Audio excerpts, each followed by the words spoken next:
ወንድ የሆነ ይቅበራው ነው የምትለኝ እሷ። ጺም ያታለላችኋል አይደል ሴቶች? እንዴት ማለት? እኔ ቅርብ ሰዓት ሴት ሆንኩ አለው ስልክሽ ደዊና ንገራት። ቅርብ ሰዓት ሴት ሆኛል። ቀደም ብለሽ ብትደውይ ሊኖረው እቆይ ነበር በዛው ተረጋግቼ። እስቲ ወንድም ፈልጋ እንግዲህ ቀባሪ ደግሞ እንፈልግ። ወንዶች ወንዶች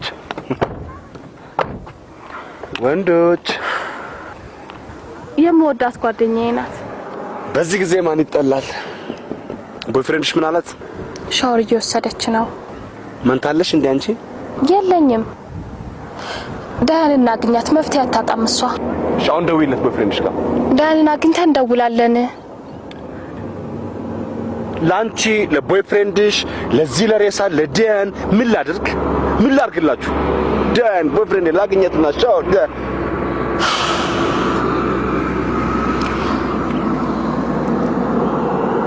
ይሁን ስለምወደው አላልፈውም። ነጻነት ወርቅነህ እጅግ ምርጥ ከምላቸው በመድረክም ሆነ በፊልም ስራዎቹ በጣም የማደንቀው የማከብረው ምርጥ አርቲስት ነው። ሌላም ነጻነት ወርቅነህ በጣም ድንቅ ጸሐፊ ነው። አሪፍ የማስታወቂያ ባለሙያ ሆኖ አይቼዋለሁ። ከልቤ ነው ከውስጤ ከማድነቅም በላይ እወደዋለሁ። ኢትዮጵያ ውስጥ የጥበብ ዘይት ከፈሰሰባቸው በርካታ አርቲስቶች መካከል ነጻነት ወርቅነህ እንደ ጎርፍ የጥበብ ዘይት የፈሰሰበት እጅግ ምርጥ አርቲስት ነው ብዬ ባወራ አላፍርበትም።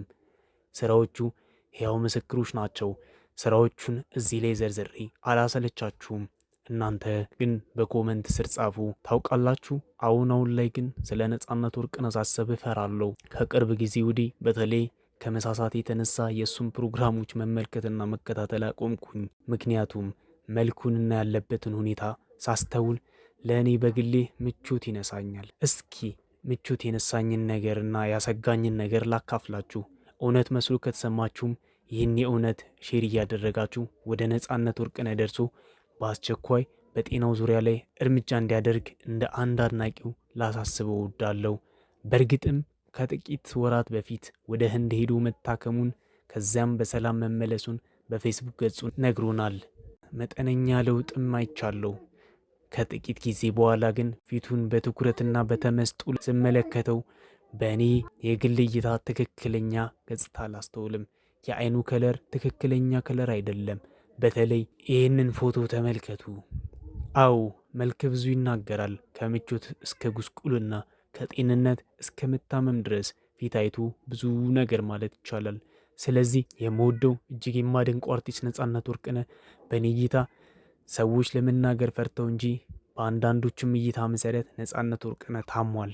አዎ በዚህ በሽታ ታሟል ብዬ ዘርዝሬ መናገር ባልችልም ከቆዳ ከለር መለወጥ ከውፍረት መጨመር ጋር ተያይዞ ጤንነቱን በአይን አይቶ መገመት አያዳግትም። ማሳሰቢያ፣ ለነጻነት ይህን መልእክት በውስጥ መስመር መላክ እችላለሁ፣ ግን ላያየው ይችላል። ስልኩን አላውቅም፣ ደውዬ መናገር አልችልም።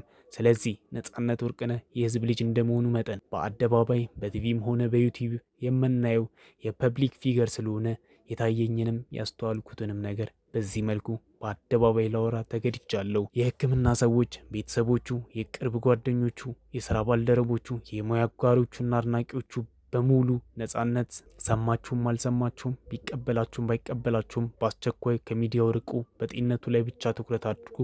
አስቸኳይ የሕክምና ክትትል አድርጉ። ጥሩ አቋምና ጤና እስኪሰማው ድረስ ራሱን እየተንከባከበ እንዲቆይ በግል አሳስባለሁ።